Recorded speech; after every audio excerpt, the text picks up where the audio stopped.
Toot and Puddle, How Does Your Garden Grow? By Holly Hobby. Read to you today by Gammy. Toot and Puddle always planted their garden in May. This year, Puddle's little cousin Opal came to Woodcock Pocket to help. I love gardens, she said. Gardens are lovely.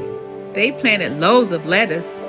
Toot planted spinach, squash, carrots, and peppers.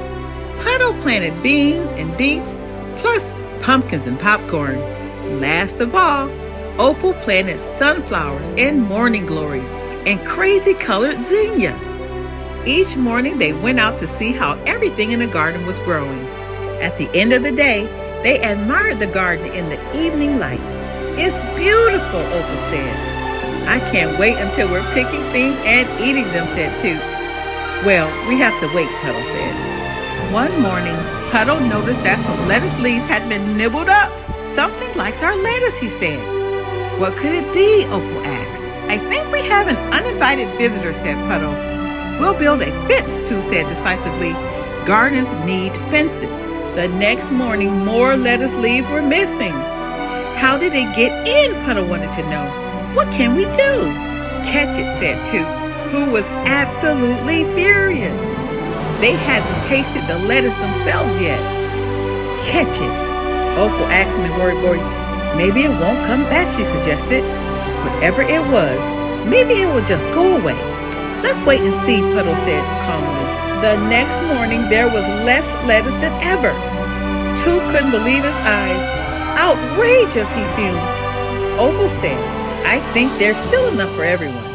And the next morning, holy moly, Puddle said. Look at the spinach. I don't believe it, cried Toot. Maybe it doesn't understand, Opal suggested. Whatever it was, maybe it thinks it's eating from our garden is okay. So Puddle nailed a sign to the garden gate. Private garden. Please don't eat everything. Puddle couldn't sleep all night, thinking about the creature in the garden. And Opal dreamed about who the creature might be.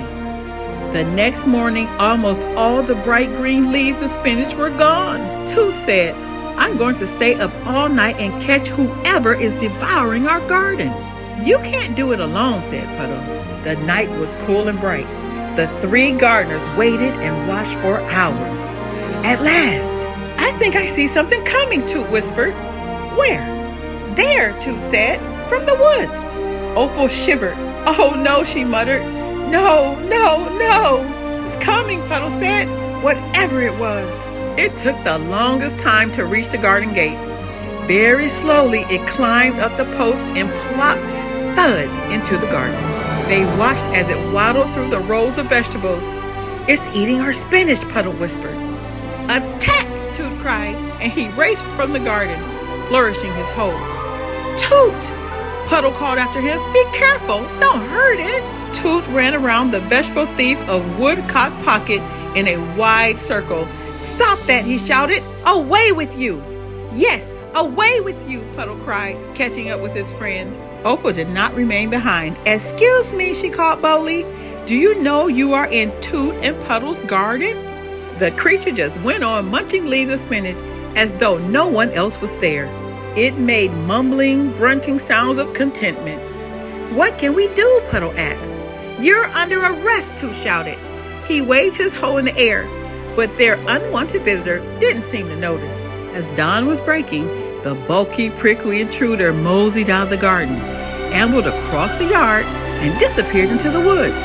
The fence won't keep him out, Puddle said. And I don't think we can scare him either, Toot admitted. Opal was looking toward the dark woods. I don't think he understands about gardens, she said. For the next few days, the garden was not disturbed. Nothing came to eat the new green leaves of the carrots or the beets or the beans. I think it only likes lettuce and spinach, Opal said. Maybe you're right, said Puddle. All week long, everything in the garden went on growing and blooming quite nicely. But Opal had a feeling about the garden that just wouldn't go away. And one evening at dinner time, she piped up. The garden is lovely, she said, but it isn't as exciting as it used to be. I know what you mean, said Puddle. It really isn't, Toot agreed. So the following morning, they planted another roll of spinach right where the first row had been. Puddle made a new sign with Opal's help, and they hung it on the garden gate. Free spinach. Help yourself. The end. Blessings, my friend.